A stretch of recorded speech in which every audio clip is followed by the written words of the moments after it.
Here at 92 in Jim Lefler Circle. They're on their way, from what we can tell, to go to a party. As he approaches the crossing, that's not a signalized crossing. What I mean by that, it's not one that's controlled by crossing arms. It's controlled by signage. There's a clearly marked stop sign and a railroad crossing indicator there.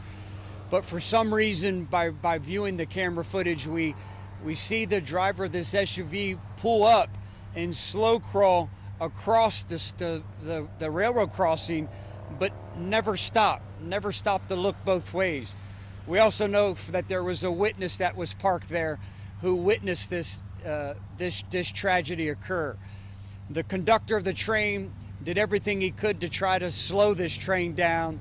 He signaled these loud train horns that they're equipped with, all along with the flashing lights. We know that even from the witness that was parked by the tracks, that he also was hitting his horn of his vehicle, all trying to get the driver's attention and get this driver to stop and look both ways and before he proceeded at the crossing. As you could imagine, the carnage that's created when these two collide.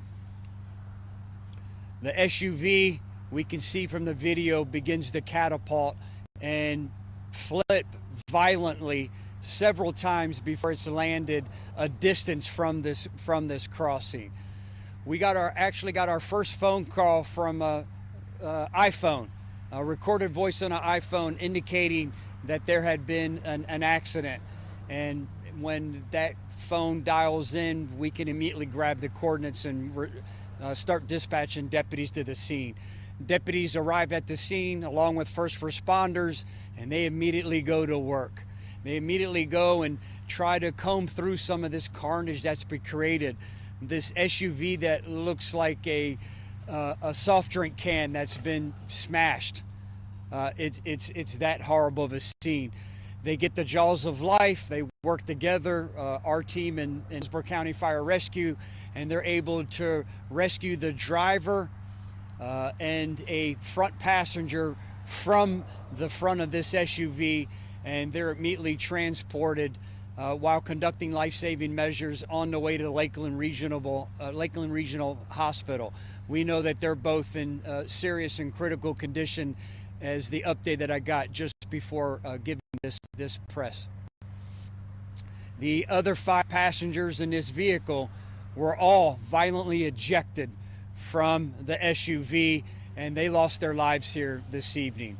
We know that there were 4 adult males, or I should say, we know that there were 4 males and 3 females. Some of them were children.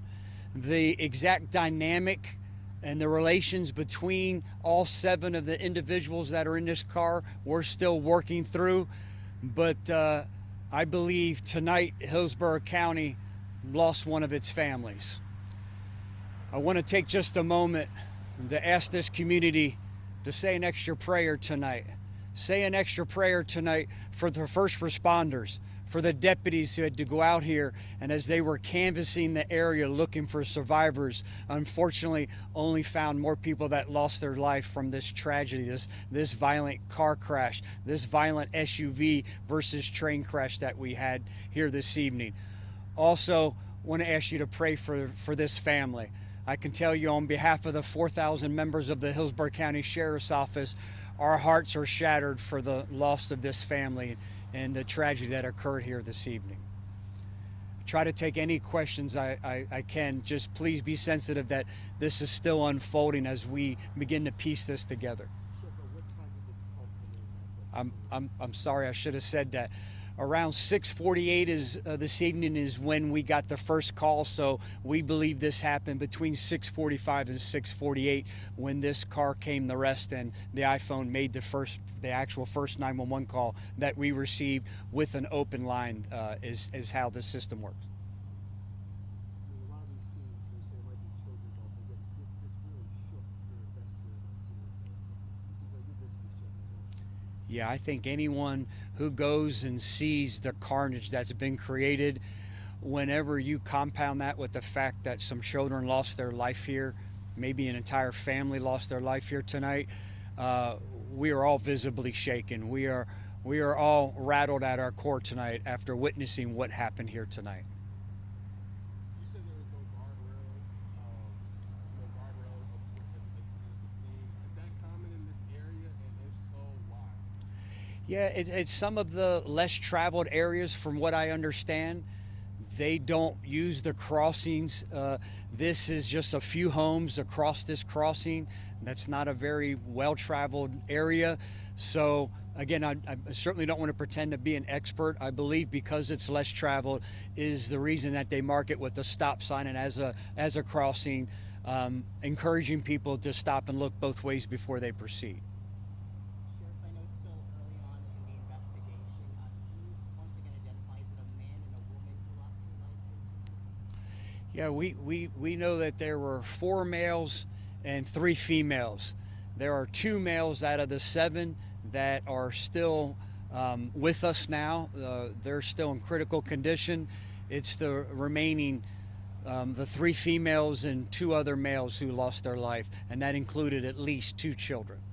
Do you know how young those children are at this point? We don't, we're still working through that. We believe, and again, I don't want to misspeak, we believe there was a 10, a 14-year-old, and then an adult child as well. But again, I can't say that unequivocally at this time. We're still meeting with family members. We have some family here at the scene, some family at the hospital, and we're trying to piece that together and find out exactly who was involved in this evening.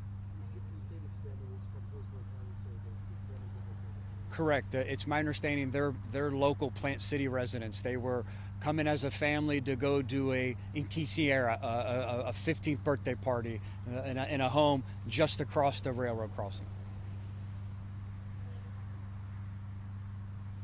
Thank you, everyone. Please stay safe.